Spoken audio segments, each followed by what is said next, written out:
Quando contratar prestadores de serviço pode ser um risco para a sua startup? Você sabia que a contratação desenfreada de prestador de serviço pode ser um risco para a sua startup? Olá pessoal, meu nome é Felipe, eu sou especialista em Direito do Trabalho e nesse vídeo nós vamos explicar como a contratação de prestadores de serviço de forma desenfreada ou sem controle pode ser um risco significativo para a sua startup. Lembrando que outubro é o nosso mês especial sobre normas trabalhistas. Se você gosta e curte, fique ligado nos próximos conteúdos e se inscreva no nosso canal. No ecossistema das startups, é muito comum nós termos times formados exclusivamente por prestadores de serviços. E o principal argumento para a contratação de prestadores de serviços é a facilidade da contratação e também o baixo custo que esse tipo de contrato traz para a startup. Esse tipo de contrato também é possível porque os parceiros podem trabalhar para outros projetos além da sua startup, o que facilita o pagamento desses prestadores de serviço e também evita que a startup reúne alguns dos requisitos do vínculo empregatício. Ou seja, como o prestador de serviço trabalha para várias startups ou até mesmo várias empresas, o vínculo empregatício, a pessoalidade ou até mesmo a subordinação, muitas vezes não vão estar presentes ali neste contrato. Inclusive, vamos deixar aqui no card um vídeo que nós explicamos sobre vínculo empregatício. Imagine se a sua startup já passou dessa fase inicial, está montando um time, muitas vezes de 10, 20 prestadores de serviços, e você vê que a sua atividade só tende a crescer, só tende a escalar durante o tempo.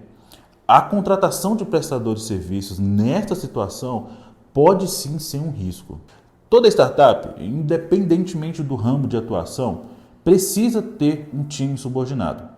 Ou seja, toda startup precisa ter alguém que vai cuidar da área comercial, uma pessoa que vai cuidar ali da área de vendas, de alguma forma, ou que precise estar ali na startup por um período certo para atender clientes, atender parceiros, dar um suporte de alguma forma para os clientes ali da startup.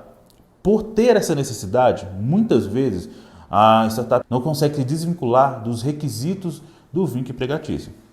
A subordinação é um dos principais requisitos quando nós falamos de vínculo de emprego.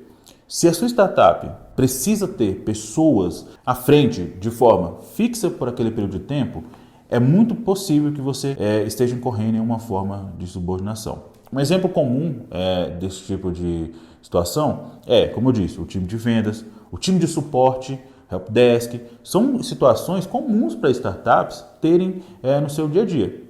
E muitas vezes as startups preferem contratar prestadores de serviço para essas funções, o que pode ser um erro. Quando nós falamos de contratação de prestadores de serviço para essas funções, nós temos duas situações de risco. Uma que é o enriquecimento do vínculo empregatício e uma segunda que se torna ainda mais arriscada, que é o que a CLT vai chamar de fraude trabalhista. E o motivo da CLT entender que existe uma espécie de fraude trabalhista quando estamos nesse tipo de situação é que esses cargos claramente são voltados para pessoas contratadas pela via CLT. Vendas, helpdesk, suporte ou outros tipos de atendimento são funções que dependem de uma expressa subordinação. Por isso, quando a startup contrata um prestador de serviço para essas atividades, a CLT vai entender que a startup está querendo contornar as regras trabalhistas. E aí surge uma série de situações que vamos explicar neste vídeo. O maior risco, além de uma reclamação trabalhista, é a startup sofrer uma denúncia junto ao Ministério Público do Trabalho. O MPT ele tem a função de fiscalizar não só a startup, mas todos os tipos de empresa com relação às normas trabalhistas que estão sendo aplicadas no dia a dia. Então, o MPT tem o dever de avaliar se as condições de trabalho estão coerentes ou seguindo as legislações trabalhistas, se a startup está aplicando de forma correta os seus contratos de trabalho, se os prestadores de serviços são de fato prestadores de serviços, dentre outras normas trabalhistas. Tá? Muitas startups acabam entendendo que este risco não existe ou que de alguma forma o seu modelo de trabalho não vai ser afetado por uma eventual denúncia no Ministério Público do Trabalho.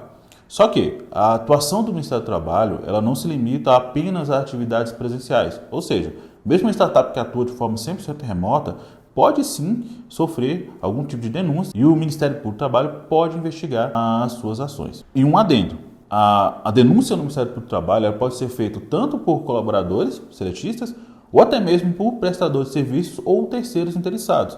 Então, o prestador de serviço que está atuando dentro da sua startup pode muito bem fazer uma denúncia no Ministério do Trabalho para que as ações da startup sejam investigadas. Se essa startup sofrer algum tipo de denúncia, o Ministério do Trabalho irá requerer os documentos internos, como contrato de serviço, contrato de estágio, caso sua startup atue com algum estagiário, e também explicações do modelo de trabalho e também quais são as atribuições dos prestadores de serviços. E um ponto importante é que a resposta, ou encaminhar as informações para o Ministério do Trabalho, é uma obrigação, inclusive é crime não responder às solicitações do Ministério do Trabalho, conforme o Código Penal no seu artigo 330. Portanto, uma vez recebida uma notificação do Ministério do Trabalho, todas as informações ali contidas devem ser compartilhadas com o Ministério Público do Trabalho. O processo do Ministério do Trabalho se assemelha muito a um processo judicial. A startup vai encaminhar as informações,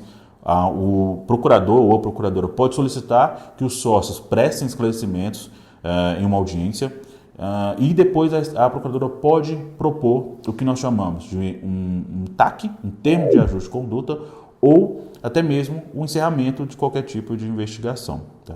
Se pensarmos nesse modelo de trabalho, onde a startup só contrata prestador de serviços, muito provavelmente o Ministério Público do Trabalho vai requerer a aplicação de um TAC.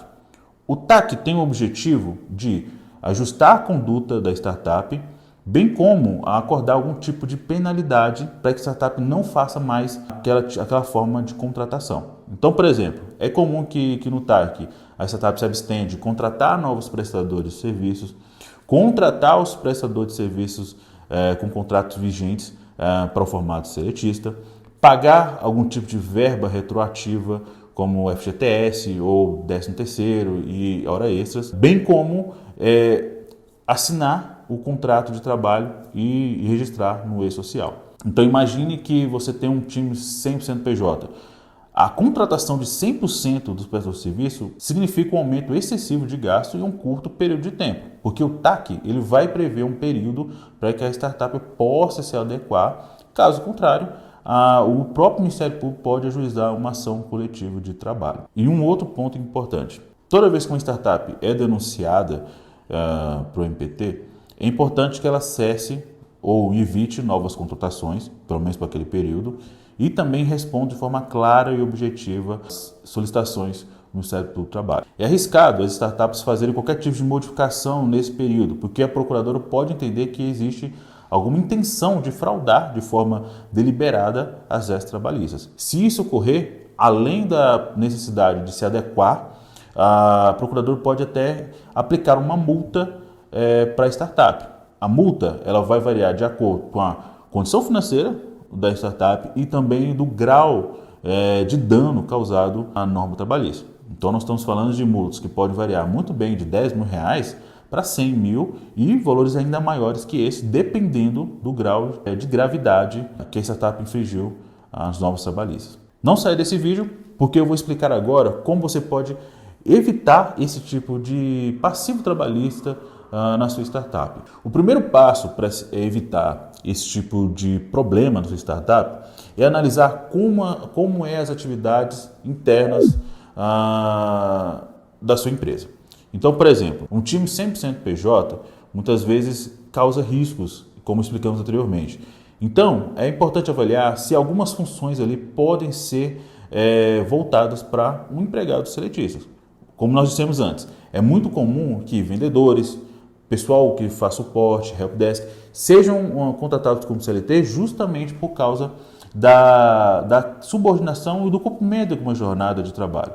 Se a sua startup puder contratar parte desse pessoal como CLT, já é uma solução, porque assim uma eventual denúncia vai entender que você está contratando prestador de serviço para funções apenas pontuais. Ou seja, é muito comum contratar, por exemplo, desenvolvedores, pessoal de TI para algum problema pontual, ou ter um contrato fixo com alguma empresa para poder prestar esse tipo de trabalho.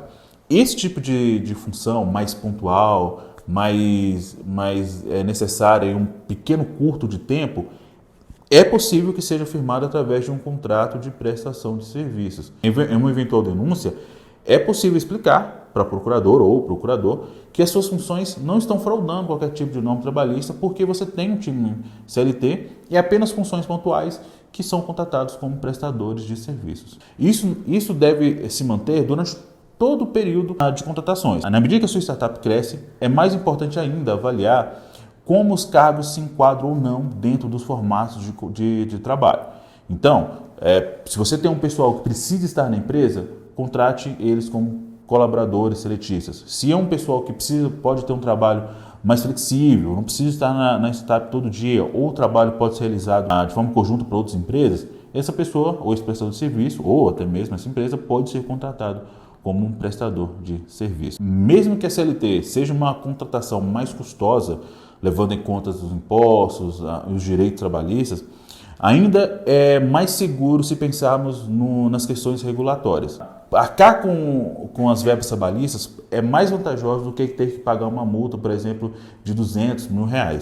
Então, ter um time CLT que vai seguir normas trabalhistas e ter um custo elevado naquele período de tempo, ainda é vantajoso porque você vai se blindar com eventuais multas ou até mesmo reclamações trabalhistas que podem surgir dos parceiros, dos empregados. Obrigado por ficar até o final do vídeo. Não se esqueça de curtir e comentar, e também vamos deixar um link aqui na descrição para que você possa falar com um dos nossos especialistas. Até mais!